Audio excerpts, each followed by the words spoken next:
All right, guys. So a bit of a controversial one this week. David Sinclair, the father of longevity and Adam's hero, has on Twitter released Can, a can new we can we redo that? Don't call him my hero. Is he not? Okay, okay. So David Sinclair has on Twitter released a new paper showing that it might be possible to create a pill which can reverse aging. A tweet that actually Elon Musk took interest in. Before I give a quick summary of the paper, Adam, thumbs up or thumbs down for this research? I think thumbs down, more hype than anything. Okay, fair enough. So let me just summarize 10,000 words in a PDF into about 3 lines. So they took 6 compounds, which could potentially be made into a therapeutic, a drug one day, and they applied them to human and mice cells. And he has this theory called the information theory of aging, where he basically says that as we get older, our cells are almost like a CD with music on it. And as you have that for more and more time, you develop scratches on the CD and eventually it stops working. That's exactly what happens to our cells as they age. And what he's shown is that these 6 compounds might be able to get rid of these scratches in our cells, in our DNA, and make our cells into acting more like younger cells. So not like these age cells, which then lead to disease, etc. So he tweeted this out. Elon Musk took interest, but then a lot of other people, like Dr. Charles Brenner, have criticized this again, saying it's more hype than substance. I mean, Adam, what's the anti-take on this? Why is this not as promising as it sounds? No, so why it is promising is that he's promising a chemical way using small molecules, basically a pill that you can ingest, that will have a similar effect to a previous study that he showed where they used a very complex genetic editing mechanism to produce the same effect. So basically, this is what they're promising, is that we now have small molecules that can induce and reverse some aging characteristics. Now, the claims that they use in the paper are quite big. Like they say, reprogram cells to a younger state. There's another researcher called Dr. Charles Brenner. He's kind of becoming the anti-Sinclair. He's a researcher in this field, and he has like very harsh criticisms towards Sinclair. Let me read out his tweet. He said that this is pitched as a groundbreaking study, the first chemical approach to reprogram cells in a younger state. This research has actually been going on for 10 to 15 years, so there's nothing groundbreaking here. He basically says, in brief, David is publishing other people's compounds to do chemical reprogramming. He did not test whether these compounds change cellular identity, yet he is claiming groundbreaking results in this paper. Pretty heavy takedown. Yeah, he's basically... in scientific playgrounds, that's like a heavy insult. Exactly. I mean, basically what he's saying is that Sinclair is kind of re-describing phenomena that we already know existed and repackaging it as this kind of reprogramming, cellular reprogramming to a younger state by measuring specific markers of biological age. The other criticisms were that the journal they published this in is Impact Factor 5. You could say it's a no-name journal. It's also been peer-reviewed in 2 weeks. He's a co-editor of the journal, I believe, as well. That's a bit unusual, right? You would expect a paper like this to take many months to peer review properly. Yes, absolutely. Which is a bit suspicious. And David Sinclair said, well, look, this was really groundbreaking research. I wanted to be the first to publish it. That's why I published it in this journal and not like a more reputable journal. And they just acted quickly because they knew it was so groundbreaking. But he's had similar kind of questionable ways of publishing before. So in his book, he announced results of research that he hadn't published in scientific journals yet, right? So this, Charles Brenner talks about this as well. He says that this kind of preempts or puts pressure on editors and peer reviewers to approve the results because he's already announced the results in his very publicized book. So his publishing practices are a bit questionable. The science he's basing this off of is actually legitimate. I mean, Yamanaka won the 2006 Nobel Prize in Medicine based on this, showing that there's these things called Yamanaka factors. If you adjust them, you can effectively turn older cells into younger cells, and that could be used to cure disease and in some ways reverse aging. So there is some promising stuff there, but he does overhype what he claims, right? I think the bull case here is that this is probably one of the only known ideas that can potentially lead to serious life extension. So every intervention other than exercise and stopping smoking and sleeping a bit more. Yeah. I mean, there's a list of 8. There's like 8 things I saw in a news article recently. But this is the only thing that can extend your life. No, but we're talking about like actual interventions, actual life interventions, extension, right? Yeah. So, for example, like rapamycin is a VO2 max. compound. Rapamycin is a compound that has been shown to extend lifespan in mice, right? Sorry, I couldn't help having a dig. But yeah, but like even rapamycin, calorie restriction, these kind of very robust findings won't lead to radical life extension. Will lead to something that is like radical. And cellular reprogramming is one of the proposed mechanisms to do that. If it works. That's if you don't poison yourself with rapamycin, the problem is or it die from produces social cancer. Isolation, because every time you go to a party, all you can talk about is your bloody rapamycin and nobody wants to be your friend. No, the problem is that cellular reprogramming in reality leads to teratomas. It leads to cancer for cancer cells, and this is a huge problem that they haven't been able to find a solution for. I mean, David Sinclair is like, who am I? I'm like a nobody in the world of science, right? But some people might say that he is one of the main promoters of this elixir of youth, or this kind of anti-aging paradigm that we will actually be able to develop these types of drugs. And he obviously has kind of cast himself in the role as the spokesperson, one of the spokespeople for that movement. Secondly, he does have a history, as you say, of like maybe over exaggerating or extrapolating or making questionable contributions to the scientific evidence. If you look, I mean, for people who are bona fide scientists, will see through what you just mentioned there about him being the editor of the journal and the peer review being rushed through within 2 weeks. They'll see that and they'll ask the obvious questions about like the neutrality of that process. And the third thing is that he also has a history of like profiting very, very handsomely from claims and potential compounds and companies that are in the space. I mean, you talked about telehealth before. There was another molecule that he sold, I think, to GSK for a huge sum. It was a SIRT activator. No, it wasn't resveratrol. It was one of these SIRT2 activators. So he has basically personally profited huge sums of money from the impact and the marketing and the business that he's been able to build off the back of this scientific work. Some people might think that we're being like very, very salty and skeptical about him, but I think there's like legitimate reasons that are not too cynical or like conspiracy or anything like that to be just very, very skeptical of the claims coming out of his laboratory. No, and we're basing this on the claims of other scientists who are as accomplished as him. So, I mean, we're not maybe not as coming rich. up with anything new here. Yeah, maybe. I mean, I honestly think there is a bit of a jealousy factor in these discussions because he is a successful researcher who has become very rich and famous. So, I mean, he's going to have some people digging at his heels. The company he co-founded with Adam Neuman, the disgraced founder of WeWork, is called Life Biosciences. And I think from what I can tell, they've basically done a play where they bought up all the IP, all the intellectual property. He co-founded a company with Adam Neuman. Yes, this is little known fact. It gets better, Adam. It gets better. Just when he thought like the David Sinclair story could not get more like surprising, he starts a company with Adam Neuman. The only way you could have more grifters is if Adam was a co-founder as well. So yeah, he co-founded this, and interestingly, Adam Neuman's name's been taken off the website as a co-founder now, but there are the original articles do confirm that he was a co-founder.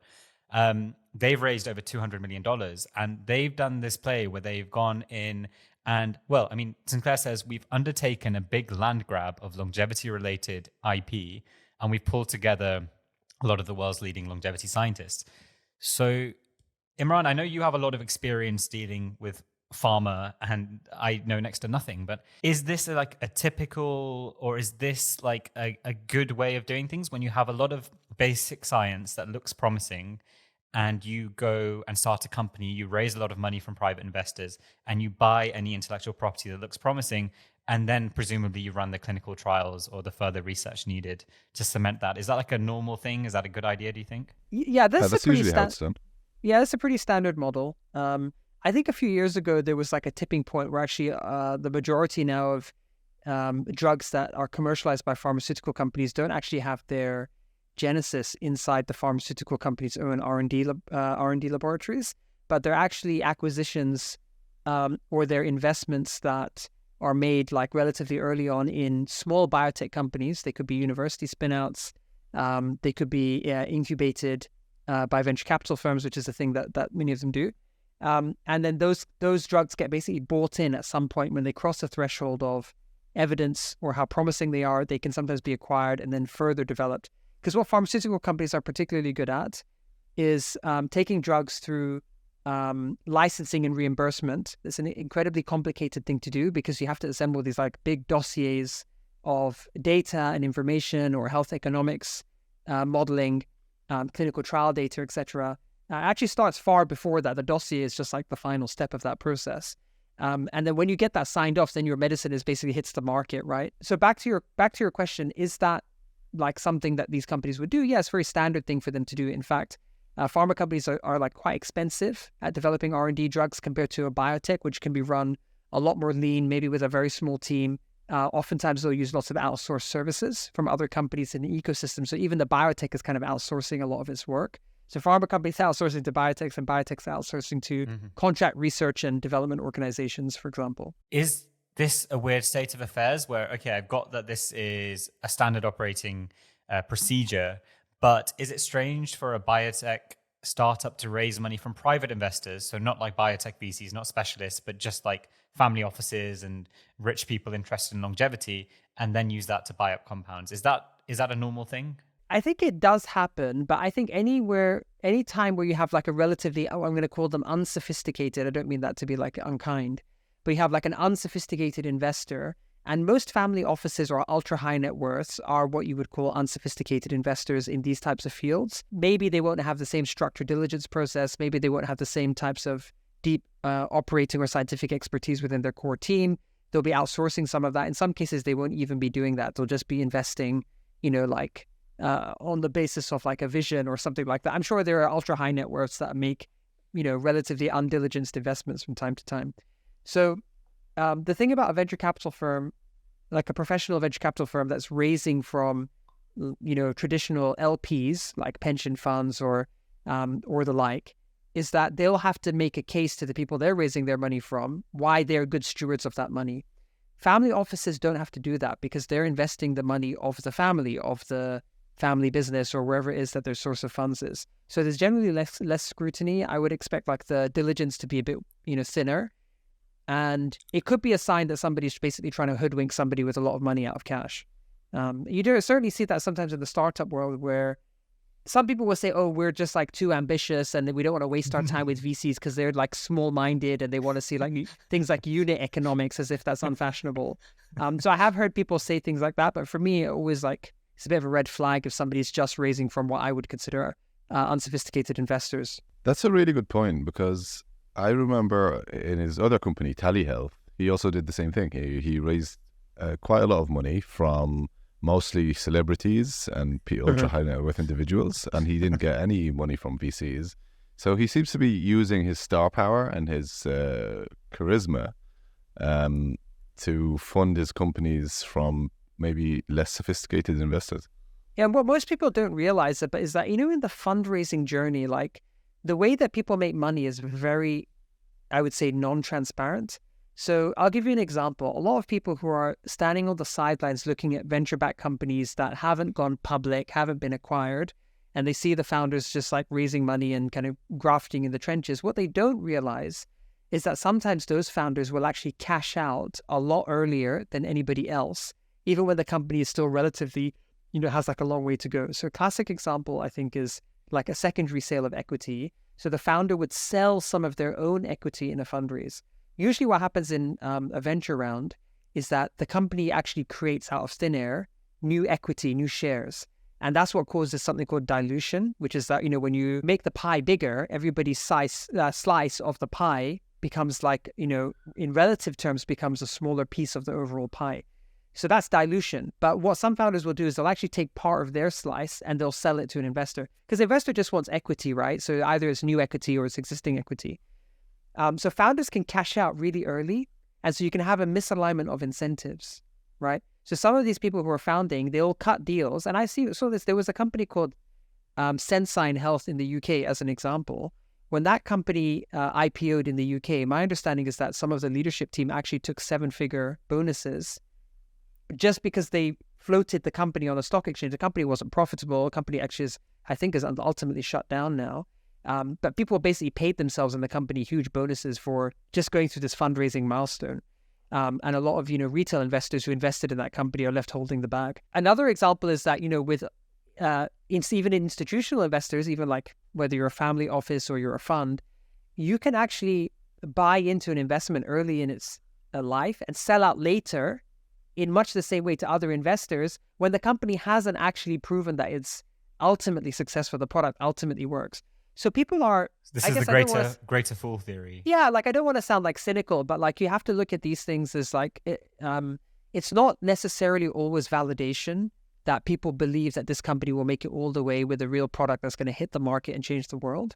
People could also just tactically be looking at these companies as like interesting investment opportunities where, as you said, there's like a greater fool type opportunity. Especially during the previous bull market. Yeah, absolutely. Why aren't big pharma companies like, I know you mentioned the GSK had acquired a compound, but why aren't companies like AstraZeneca, Merck, Eli Lilly, they don't seem to be doing much in anti-aging, or is there stuff going on in the background? Adam, do you know anything about this? Or is there a reason why they seemingly aren't taking much interest in anti-aging research? Well, I think because there's just so much to be done in specific diseases. And as Imran said, reimbursement is what they're looking for. And if you target specific diseases, it's just a bigger market and it's a more defined market. The research avenues and the clinical trial avenues are all designed for specific endpoints that are very specific diseases. Same goes for distribution. But there are some companies now, like seriously, and backed by a lot of money, that are trying to make anti-aging a market. I think that a huge part of what pharma companies will be looking at when they are... so first thing to say is I actually don't have great visibility on the pipeline of what you might call like, longevity medications within pharma. It's not something that I track. I haven't seen any data on that. But certainly when you look at like most pharma companies' pipelines, they're looking, as Adam said, at much more tangible near-term things like cardiovascular diseases, obesity, neuroscience, mental health, cancer, etc. And the reason is that when you think about the market for drugs, for longevity medications, I mean, in a sense, every medication is a longevity medication, but I think here, like what we're talking about is like deliberate life extension for people who are suffering like the non-specific, cluster of like health degradation, which you might call aging, right? There's a combination of different things. There might be specific... It's actually interesting what is the taxonomy of anti-aging, because there might be organ-specific, or you might include some of existing drugs in that bucket as well. But I think we know what we're talking about for the purpose of this conversation. The market is not there yet. There isn't a market if you look at public payers, like governments that pay for medications, or you look at insurance companies that pay for medications in general for healthcare. There is not a well-defined market or appetite that we see for people who will take elderly people in their 70s, 80s, 90s and will spend significant sums of money, which is what will be needed because these people probably won't live. I don't know how much you're going to extend their lives, but you're not going to have like it's a cardiovascular drug or diabetes drug where you have the patient for 50 years. You're not going to have like a patient taking these things for like decades and decades. So the market is not there. The payers are not used to paying for these things. They have other competing priorities. It's not clear how long the patients will be customers, if I can just describe them in that way from a pharma company's point of view. So it's totally immature. It's totally undeveloped. It's the pastime of basically extremely wealthy people who have the time, the resources, and including the money to spend and invest on potentially high-cost drugs. But Obviously, maybe if you define it as that, but I think it's just because we can't measure, aging or life extension. But that's where it is today. That's what I'm saying. Yeah, I know, but the endpoints that we talk about are, onset of cardiac, of heart disease, of metabolic dysfunction. These are hard endpoints that you can measure, and these are actually longevity medications. That's what real longevity is. It's prevention of age-related diseases. So I think it's just a definition issue. I think you could say that weight loss medications are longevity medications. These people don't have acute medical issues, or like someone who's overweight doesn't necessarily have a medical disease, right? But I think there are the whole market thing is also like an access question, right? So who would actually have access to these medications? Would they have to pay out of pocket? Is it just going to be something something that the extremely wealthy use to give themselves a biological advantage? And then I think also at some point, I also see this as sitting a bit on the spectrum around health augmentation. So anti-aging, when does that become, if you take an example from sports, when does your anti-cardiovascular disease or pro-cardiac health longevity medication become doping, as we would define it today? I don't know. Because you could, in theory, make somebody, if you could engineer a healthier heart. Imran, with all due respect, these are ridiculous doping is just an points. issue. Yeah. Huh? I mean, doping is just an issue in competition. If doping makes you healthier, my point is who the cares? framing. My point is the framing around superhuman health, right? That's why doping is a problem. So where does longevity medication start to become something a bit different? I mean, someone like Lance Armstrong had testicular cancer and then went on to win the Tour de France. He lived. He still lives, and he's very healthy. He's been doping his whole life. I think there's knowledge, specific knowledge there that actually hasn't been studied. This is a point that what's the guy from the network state called? Balaji Srinivasan. Yeah, he made this point, which I thought was pretty good. It's like, what if this hidden knowledge in the doping sphere? Wait, Adam, just is this because it's illegal, a fresh that conspiracy can actually be from used you? for longevity? Is this a fresh conspiracy that the secret medical knowledge that these dopers are using that could enhance your lifespan? No, it's not a conspiracy. It's true. But like what? Combinations of hormones, of I don't know, Increasing doping muscle strategies. mass. Yeah, I mean, increasing your lung capacity, increasing your VO2 max. All of these things are probably good for your health or fighting disease or infections. I don't know. Okay, fair enough. Guys, this quote, which is cynics are right, but optimists get rich. And I just wonder if when we are critical It's of very people relevant to the David Sinclair conversation. It actually is. But when we're critical of people like Sinclair, are we actually feel like we're, very correct and scientific about everything, but we would actually miss out on the big moonshot opportunities? Yeah, do you think we're kind of being a bit too cynical there? We've seen other initiatives from people like in the Web3 space with things like VitaDAO, where people start decentralized autonomous organizations to fund some of these more moonshot opportunities. We're seeing, of course, these biotech firms funded by private investors. There are some people who are betting on these big moonshots that the traditional sphere aren't interested in. Do you think there's a potential, that we're overlooking this? Yeah, I mean, I think we don't have a choice. We have to be optimists here, and we have to be naive optimists, because otherwise we're doomed. Is this where you show your longevity startup, Adam?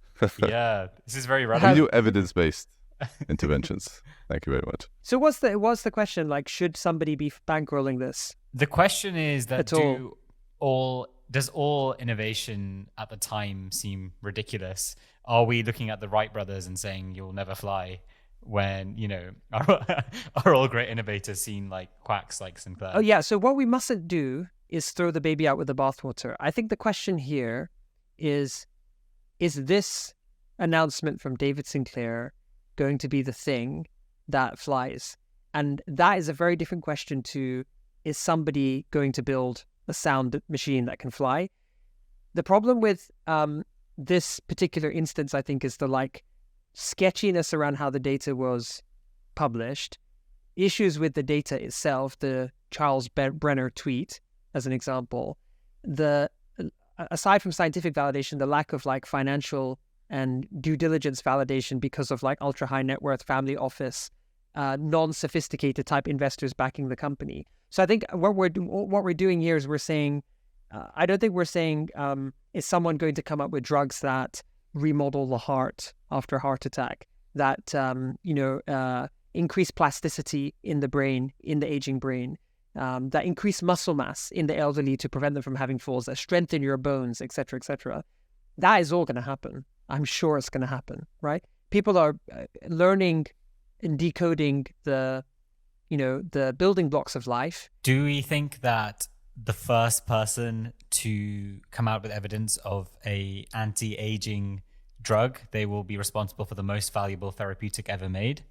Do you think that's likely? Because the contenders could be actually hair loss. I think whoever cures hair loss is gonna, because I don't think it's going to be like one medication that would extend lifespan. No, we're pretty good. No problems with hair loss around here.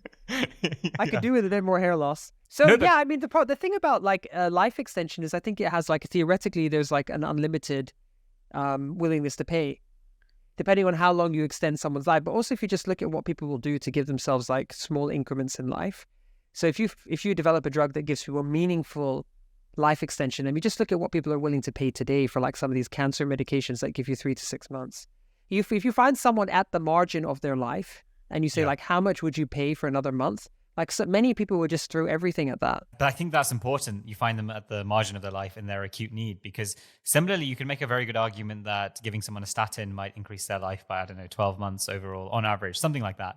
And most people who are prescribed statins, or 50% of them, won't take them. So I do wonder if you did make an anti-aging drug that, you need to take every day from the age of 40 and it adds a few years on.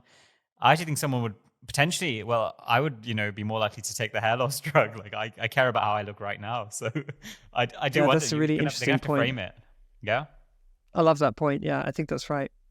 Yeah, I mean, a similar point can be made in reverse when it comes to things like hormone replacement, or especially in people who don't have hormone deficiencies. So testosterone replacement therapy is becoming quite popular, even in people who don't have acute testosterone deficiency. And the evidence is still not clear, but it might increase kind of things like prostate cancer. There might be a short-term cardiovascular gain. effects. Cardiovascular issues as well, long-term. So there might be a short-term gain in health and quality of life, but you're probably trading long-term gains. So Adam, if someone's listening to this and they want to turn to our esteemed longevity doctor and they're like, look, this space is full of grifters, this is full of people overhyping claims, but I want to get to some good resources, whether that's like good blogs, good YouTube channels, or just good people to follow. Like, who springs to mind, or where can people find legit information on longevity? Does it exist? I think Peter Attia's approach is grounded in science, and my preferred approach. He very much focuses on like primary prevention of the main diseases of aging. He focuses a lot on fitness and functional fitness. Fair enough. I sent out Outlive his new book. I sent a free copy to all our clients. So you sent 4 copies out last month. Out. Okay, awesome. Anything else? Dodgy downloaded PDFs from Z Library. Signed right. Adam Batena. You can't have Peter Attia, but you can have another Arab doctor. Shall I go to some feedback or anything else? Yeah. Overall, our last episode on Nico Health got really, really good feedback. I mean, we were reached out to by people working in Nico Health saying, good job, which is always a bad sign because it means we've been too soft and too positive, but there we go. Got a comment from Esh saying, great episode, but Adam ruined it by plugging his startup too many times. It's just fair enough. Comment from Mark Cox, on point as per. And then we also got a comment from Lawrence Adams, because we've missed like 2 or 3 weeks of episodes now, saying, when is Big Picture News coming back? We are back and more consistent than ever. Small hiatus. We're back.